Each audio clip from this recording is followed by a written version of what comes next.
თვითმმართველობის არჩევნებამდე ერთი თვეა დარჩენილი. საზოგადოებისთვის ცნობილია, რომ ოპოზიციური პარტიების ნაწილი არჩევნებში მონაწილეობას არ იღებს. არჩევნებს არ დააკვირდებიან არც არასამთავრობო ორგანიზაციები.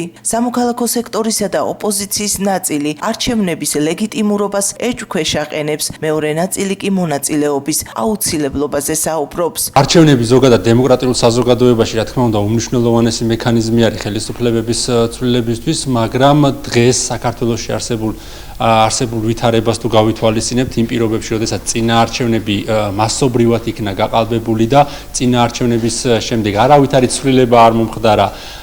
სასიკეთო ცვლილებას გულისხმობ, რა თქმა უნდა, არც კანონმდებლობაში არ შეცვლილა, არც ცენტრალური საარჩევნო ადმინისტრაცია და პირიქით საარჩევნო კოდექსში შევიდა იმგვარი ცვლილებები, რომლებიც აუარესებს არჩევნების გამჭვირვალობის პირობებს, კერძოდ დამკვირვებლებს არ ეძლევა შესაძლებლობა დააკვირდნენ ჯეროვნად მიმდინარე პროცესებს, რა თქმა უნდა, ყოველგვარ აზრს მოკლებული არის ამ არჩევნებში მონაწილეობის მიღება.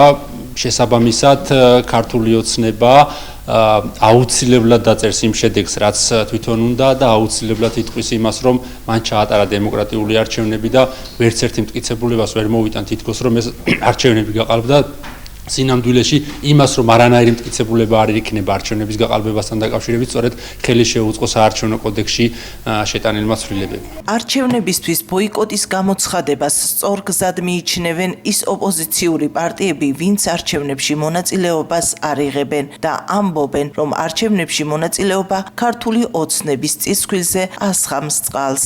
გორში არის ზუსტად მხოლოდ ორი კანდიდატი, მხოლოდ იმიტომ, რომ სხვა ოპოზიციური პარტიები, პროევროპული პარტიები არ იღებენ აი ამ არჩევნებში მონაწილეობას, რაც ეს არის სწორი გზა, რასაც დღევანდელი პროცესებიც მეტყოლებს, როდესაც ხედავთ, რომ ხაზარაძე ჯაფარიძე ამნისტია გამოუცხადა ყაველაშვილმა, ისინი არ აღიარებენ ყაველაშვილის პრეზიდენტობას, მაგრამ მის გამოცხადებულ არჩევნებში და მისი ხელმოწერით ტოვებენ საკნებს.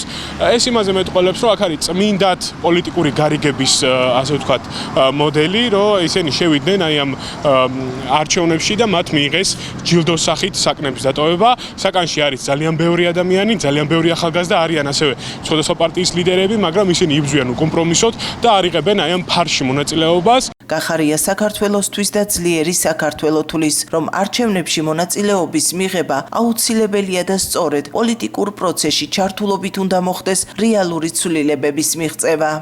ჩვენ ბოიკოტში მომავალს ვერ ხედავდით, ჩვენს ოპონენტებს, უბრალოდ ოპოზიციის იმ გარკვეულ ნაწილს, ვისაც ასე ვთქვათ, მიაჩნდა, რომ ბოიკოტი იყო ერთ-ერთი სწორი ნაბიჯი.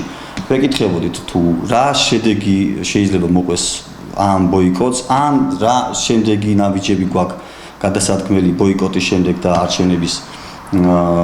არჩევნებზე არ მისვლის შემთხვევაში და მათგან იყო პასუხი არაფერი. ამ შემთხვევაში ჩვენ გადავწყვიტეთ, რომ მეორე ცუდი არჩევანი გავკეთებინათ და მიგვიღო არჩევნებში მონაწილეობა.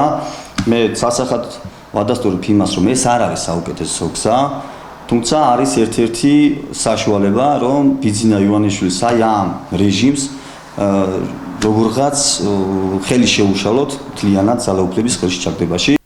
შეგახსენებთ, რომ თვითმმართველობის არჩევნები საქართველოში 2025 წლის 4 ოქტომბერს გაიმართება.